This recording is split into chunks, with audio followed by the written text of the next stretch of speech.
Welcome to the overview of the framework for streamlining and integrating Part C general supervision, monitoring, and program improvement. In this presentation, we will share a process for organizing your general supervision and monitoring systems and ensure that you are getting the results that you desire for early intervention.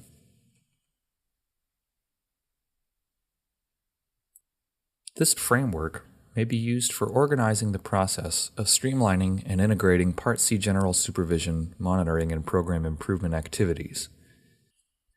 The framework incorporates the puzzle pieces of general supervision that relate to monitoring and program improvement, and it is based on OSEP's requirements for an effective general supervision system. The 6 steps of general supervision are: Step 1. Identify an issue.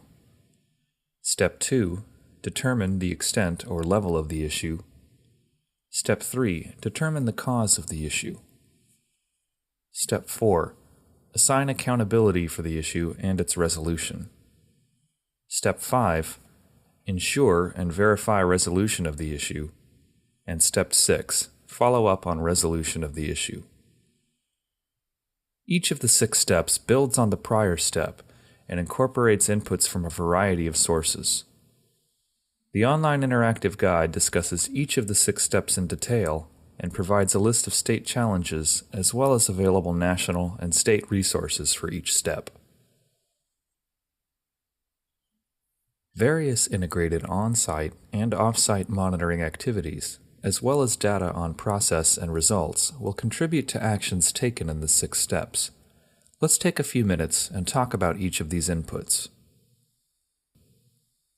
States typically use a combination of activities to provide a comprehensive picture of the level of compliance and results for each local early intervention program. Such activities can be conducted during on-site visits, but can occur off-site as well. The on-site visit is a critical monitoring activity used by states to examine performance of their local programs. On-site visits may include the verification of data from the data system or a self-assessment. The visit may also be used to collect additional data to determine program performance. This may also include record reviews at both the child and program levels, interview with providers, administrators, and families, and observations of various program practices, to name a few. Off-site monitoring activities can include the use of a self-assessment, desk audit, surveys of families and providers, contract management, and the state's dispute resolution process. A self-assessment, completed at regular intervals by local programs, assists states in determining local program performance on critical state indicators.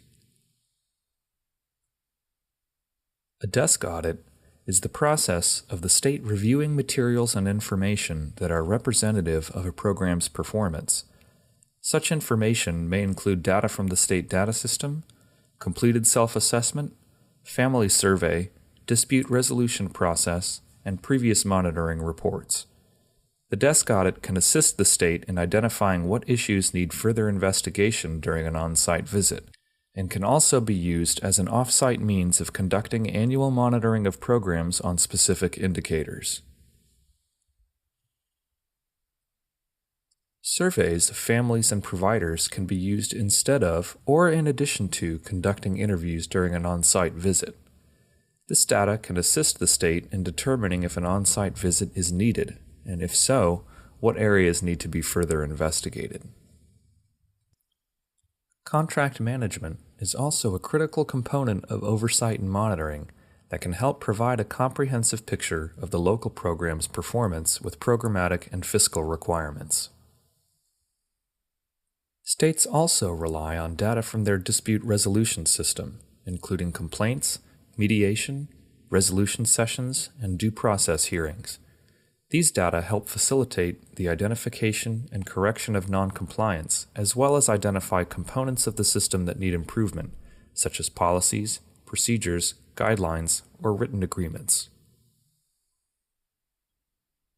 Data from these various on- and off-site activities are analyzed, along with data from the state's data system, to measure the state's performance and compliance with the IDEA requirements, including the State Performance Plan and Annual Performance Report indicators, and the state's monitoring priorities. Let's talk through a short example of how local program data from these on- and off-site activities might be used throughout the 6 steps. Data from a state's self-assessment, state dispute resolution system, and the state's data system might form the basis to identify an issue in Step 1. Steps 2 and 3 look deeper into this data, possibly using additional data from root cause analysis tools to determine the level and extent as well as the cause of the issue. Based upon the data analysis in Steps 1 to 3, the state then notifies the local early intervention program of noncompliance or performance issues and any required corrective actions or improvement activities. This is Step 4.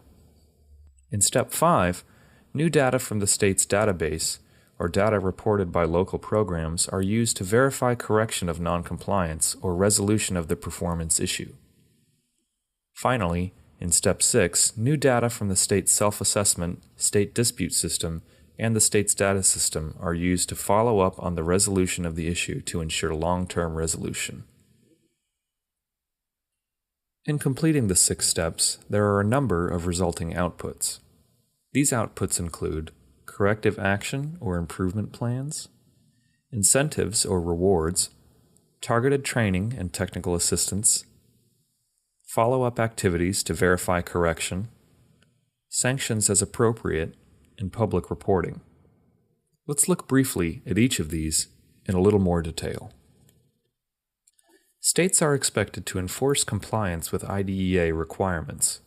When the state identifies findings of non-compliance or areas needing improved performance, they typically use corrective action, or CAPs, and/or improvement plans to ensure meeting of targets and correction of non-compliance as soon as possible, but no later than 1 year after identification. In some states, local programs develop CAPs or improvement plans that are approved by the state. In other states, the state provides the CAP or improvement activities that must be implemented. Corrective action or improvement plans are an output of Step 4. States also use incentives or rewards to support high performance. These can include funding, public recognition, less frequent monitoring, or other activities. Incentives or rewards can be an outgrowth of Step 1, identify an issue, Step 5, ensure and verify the resolution of an issue, or Step 6, follow up on the resolution of an issue. Training and technical assistance are critical for ensuring implementation of IDEA requirements and assisting early intervention programs in enhancing their performance, correcting noncompliance, and improving results for children and families. Training and technical assistance should be provided around the state's monitoring indicators, including the SVP-APR and other state indicators, as well as supporting implementation of corrective action or improvement plan activities that occur as a result of Step 4. Some states require targeted technical assistance and training as one of a number of state actions that may be used to ensure that programs correct noncompliance in a timely manner. States are also expected to provide follow-up and track improvement and correction of noncompliance on an ongoing basis. All correction of noncompliance must be verified within 1 year of identification. This is an output of Step 5 of the framework. When performance has not improved and noncompliance is not corrected in a timely manner, states are required to have in place a range of formalized strategies and/or sanctions for enforcement with written timelines. Such sanctions may include requiring the use of training and technical assistance, directing the use of funds, imposing special conditions on contracts, denying or recouping payments, and terminating contracts. Sanctions are an output of Step 6. Finally, as a result of all 6 steps of the framework, states reporting on the status of local program performance is a critical output. Reporting is completed through the annual performance report, publicly reporting of local program data, and making local program determinations. In summary, The inputs obtained through on-site and off-site monitoring activities and data on process and results impact the outputs throughout their use in the 6 steps. The outputs generated as a result of the 6 steps are in turn valuable sources of inputs when the cycle is initiated again. We hope you found the overview of the framework for streamlining and integrating Part C general supervision helpful, and invite you to further explore each of the 6 steps, including state challenges and resources, through the online interactive guide.